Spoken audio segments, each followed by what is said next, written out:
پیچھے کردار مشکوک کرنا چاہتے ہیں، اور یاد رکھنا سید صحیح العقیدہ ہونا چاہیے، بس صحیح العقیدہ ہونا چاہیے۔ اگر وہ صحیح العقیدہ ہو تو پتہ میرے امام نے کیا کہا ہے، بڑوں کو نہیں، فرمایا تیری نسل پاک میں ہے بچہ بچہ نور کا، ایک ایک بچہ تیری نسل پاک میں ہے بچہ بچہ نور کا، اور تو ہے عین نور، تیرا سب گھرانہ ہی نور کا۔ نے کہے تو بچے بچے کا احترام کریں گے، چھوٹے چھوٹوں کا ادب کریں گے، کیوں؟ اس لیے کہ حضور کی اولاد پاک ہے۔ ہم تو استاد کے بچے کا بڑا احترام کرتے ہیں، ہم تو شیخ کے بچے کا بڑا احترام کرتے ہیں، اور جو مدینے والے کی اولاد ہو اور رسلہ نال جے نیکی کریے تو نسلہ تاک نہیں بول دے۔ ہم کیسے بھول سکتے ہیں حضور کی اولاد پاک کا احترام؟ لیکن کوئی ضروری ہے کہ آپ صحابہ کا ذکر کریں گے تو اس میں آپ اہل بیت کی تنقیص شان معاذ اللہ کریں گے، اور آپ اہل بیت کا تذکرہ کریں گے تو وہ صحابہ کی شان گھٹائے بغیر مکمل نہیں ہوگا۔ ایسی ناپاک جسارتوں سے امت کے اندر تکلیف بڑھتی ہے، آزمائش آتی ہے، اور پھر نئی نئی تحقیق کی ضرورت کیا ہے؟ تحقیق وہ ٹھیک نہیں جو داتا علی اجمیری نے کی ہے، جو خواجہ اجمیر نے کی ہے، جو امام ربانی نے کی ہے، جو امام محمد رضا فاضل بریلوی نے کی ہے۔ ادھر ادھر جانے کی کیا ضرورت؟ اس لیے پہلے تو اہل، اور دوسری بات، جتنے بھی اہل فضل تھے نا، وہ کئی دفعہ نا ابا جی اور چاچا جی کی لڑائی ہو رہی ہو نا، ابا اور چاچا کی، تو بیٹا چھلانگ لگا کے بیچ میں لڑائی میں اپنے ابا کی حمایت میں آ بھی جائے نا، چاچے کی مخالفت کرے، ابے کی حمایت میں بات کرے، تو والد صاحب فٹک پتہ کیا کہتے ہیں؟ کہ پتر تو چپ کرے، ساڈا پراواں پراواں دا مسئلہ، تو اپنے قد کاٹھ میں رہ، تو اپنی حیثیت میں رہ، تو چھوٹا ہے، تیرے والا مسئلہ۔ تو آپ بڑوں کی باتوں میں بولتے ہیں، بڑوں کی باتوں میں بولنے والے لوگ سیانے نہیں ہوتے، وہ تو بچپنے کا اظہار کرتے ہیں کبھی بھی۔ اور پھر ہم نے ان سے تربیت لینی تھی کہ ہم نے ان پر بحث کرنی تھی؟ کبھی آپ نے دیکھا ہے کہ ٹیچر آئے پڑھانے کے لیے کالج میں تو بچے اسے کہیں اپنی ڈگری دکھاؤ، تو وہ کہتا تو دفعہ ہو نا کلاس سے، ڈگریاں بڑے دیکھا کرتے ہیں، چھوٹے نہیں دیکھا کرتے، ڈگری پرنسپل صاحب کو دکھاؤں گا، تیری حیثیت ہے تو میری ڈگری دیکھے، تو اپنی اوقات میں رہ۔ اس لیے پہلے تو، اور پھر قرآن مجید کی جو آیت میں نے تلاوت کی نا، اسی مضمون کو اللہ نے وہاں بیان کیا، فرمایا والسابقون السابقون، وہ جو پہلے پہلے حضور کے پاس آ گئے، فرمایا وہ سبقت لینے والے سبقت لے ہی گئے۔ تو مالک اگر وہ پہلے آئے تھے تو پھر انہیں کچھ ملا بھی؟ اگر ان لوگوں نے پہل کی تھی، وہ سابقون الاولون تھے، تو ملا کیا؟ فرمایا والسابقون السابقون، سبقت لینے والے سبقت لے گئے، اولئک المقربون، یہی تو رب کی بارگاہ کے مقرب لوگ ہیں۔ یہ پہلے آئے ہی اس لیے تھے کہ انہیں قربت دی جانی تھی، یہ مقربین ہیں۔ کبھی حضرت علامہ اسماعیل حقی نے لکھا ہے، بڑی سونی بات، بڑی خوبصورت بات، آپ جب کسی کو عزت دے رہے ہوتے ہیں تو اس کا مطلب یہ ہوتا ہے کہ آپ کے پاس عزت ہے، کیا بات ہے، اور جب آپ کسی کو عزت نہیں دیتے تو اس کا مطلب یہ ہوتا ہے کہ آپ کے اپنے پاس کوئی نہیں۔ کیونکہ مجھ سے کسی نے کہا 2-4 ہزار دو تو میرے پاس ہوگا تو میں دوں گا نا، اور اگر میں نہیں، میرے پاس ہے نہیں تو دینا کہاں سے ہے؟ علامہ اسماعیل حقی رحمۃ اللہ نے لکھا ہے کہ نبی پاک علیہ السلام تشریف فرما ہیں، حضور کے صحابہ کی ایک جماعت بارگاہ میں بیٹھی ہے، حضرت صدیق اکبر بھی حضور کے بالکل قریب بیٹھے ہیں، وہ آج بھی حضور کے قریب ہی ہیں، قریب بیٹھے، تو اچانک نا محفل میں حضرت مولا علی شیر خدا تشریف لے آئے۔ باقی صحابہ بھی اٹھنا چاہ رہے تھے، کوشش ہو رہی تھی، لیکن پتہ ہے سب سے پہلے جگہ کم تھی، کو بندہ ذرا سرکتا یا جگہ بناتا تو جگہ بننا تھی، باقی بھی اٹھنا چاہ رہے تھے، لیکن سب سے پہلے حضرت صدیق اکبر اٹھے، حضرت مولا علی کا بازو پکڑ کے تھام کے حضور کے قریب بٹھایا، خود ذرا تھوڑے سے پیچھے ہو کے بیٹھ گئے۔ اب بولا نہیں کوئی، وہاں لوگ کم باتیں کرتے تھے، وہاں لوگ بولا ہے پائے نظر ہوش میں آ، یہ کوب نبی ہے، آنکھوں سے بھی چلنا یہاں بے ادبی ہے، لباں تے موراں لگیاں، بولن دی جاچ بھول گئی، اوتھے زباناں تائیں کھولن دی جاج بول گئی تے جا کے مدینے اتھرو میرے سوال بن گئے. حضور کی بارگاہ میں وہاں کو بندہ بات کرے اللہ نے پہنچایا سرکار کے قدموں میں، صد شکر میں پھر آیا سرکار کے قدموں میں. کچھ لمحے سلامی کو ٹھہرا ہوں مواجہ پر، پھر مجھ کو ادب لایا، پھر مجھ کو ادب لایا سرکار کے قدموں میں.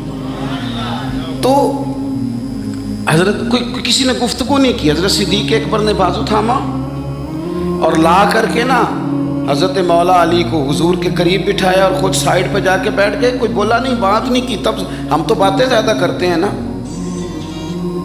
جا کے سائیڈ پہ بیٹھ گئے اور کسی نے کیا تبصرہ کرنا تھا، نہ کسی کی جرت تھی، نہ کوئی کرنا چاہتا تھا، نہ کر سکتا تھا. تھوڑی دیر خاموشی رہی، پھر میرے کریم بولے اور حضور بول کے فرمانے لگے دیکھا تم نے ابو بکر نے کیا کیا ہے. اور پھر حضور فرمانے لگے عزت والا ہی کسی کی عزت کو پہچان سکتا ہے، فضل والے ہی اہل فضل کو پہچانا کرتے ہیں. میں ذمہ داری سے کہتا ہوں کہ مولا علی کی شان کو اگر سمجھ سکتے ہیں تو ابو بکر صدیق سمجھ سکتے ہیں. اور حضرت صدیق اکبر کا مقام اگر کوئی جان سکتا ہے تو مولا علی ہی جان سکتے ہیں. سادات کرام سروں کا تاج ہوتے ہیں. بعض سادات کی بات بڑی یاد رہ جاتی ہے. میں نے ڈائریکٹ تو نہیں سنا، میں نے اپنے بزرگوں سے سنا. خطیب الاسلام حضرت پیر سید فیض الحسن شاہ صاحب اہل و معار شریف والے، حضرت شاہ صاحب نے زیارت کی ہوگی تو ہم نے جی بار بار کی فرما رہے ہیں. تو شاہ صاحب سید تھے، بہت بڑا خاندان تھا. ان کے دادا کو چراغ ہند کہا جاتا تھا. حضرت پیر چندن شاہ بڑے لوگوں میں سے، اکابرین میں سے. سلسلہ نقشبندیہ سے ان کا سلسلہ طریقت تھا، چورا شریف سے.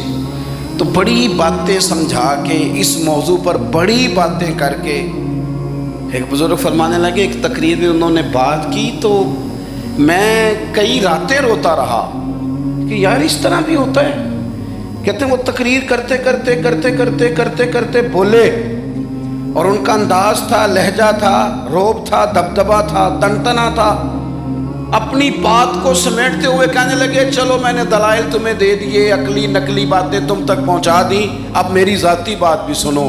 کہنے لگے میں سید ہوں، پتر ہوں مولا علی کا، پر میں مرید ہوں ابو بکر صدیق کا. میں سیدنا ابو بکر صدیق کا مرید ہوں. وہ جس بزرگ نے مجھے بات بتائی ان کا سالوں سے تدریس سے رشتہ ہے. کہنے لگے ایک سید کے لہجے کا وہ حسن اور گفتگو کا وہ انداز.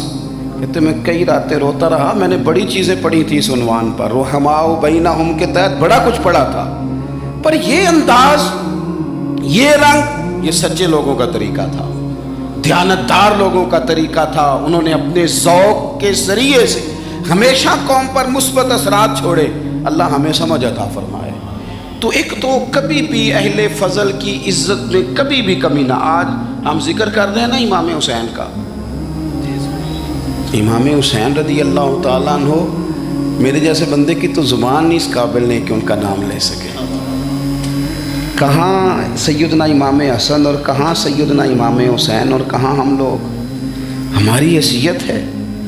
ہم تو یہ تو وہ لوگ ہیں جن کا نام ذریعہ نجات ہے، جن کا تذکرہ ذریعہ نجات ہے. ان لوگوں کے ساتھ جب سے یہ بحث معاشرے میں بڑھی ہے نا، جب سے لوگوں نے شکوک بڑھا دی، آپ یقین کریں صحابہ اور اہل بیت کے ساتھ جو وارفتگی تھی نا لوگوں کی، وہ جو ذوق تھا، کسی کا بھی نام آتا تھا تو لوگ مچل جاتے تھے. اب تو کسی ایک کا ذکر شروع کرتے ہیں تو کانوں میں خارش شروع ہو جاتی ہے، لوگوں کو پریشانی ہونے لگتی ہے. پھر فلانے کا تذکرہ ہونے لگا. بھئی آپ کیوں پریشان ہو رہے ہیں؟ یہ سارے اسی دریائے محبت کی نہریں ہیں جس کو مدینے والے محبوب نے اپنے دست مبارک سے چلایا ہے. آپ کیوں یہ کام کرتے ہیں؟ کیوں انتشار کا سبب بنتے ہیں؟ نہ کریں جی، آپ کی مہربانی. اللہ کو سلام. سب کو ایک جیسی گرمی لگ رہی ہے. ویسے تقریر کرنے والے کو تھوڑی سی زیادہ لگتی ہے باقی ہاں، لیکن یہ کہ میں چونکہ بہت سارے لوگ بیٹھے ہیں تو یہ مناسب نہیں لگتا مجھے بات کرنے دیں. اللہ کو اس کا اجر دے اچھے ارادے اور اچھی نیت پر. آپ غور کریں جی میری بات پر. حضرت امام حسین رضی اللہ تعالیٰ عنہ یہ حضور کی اولاد پاک ہے.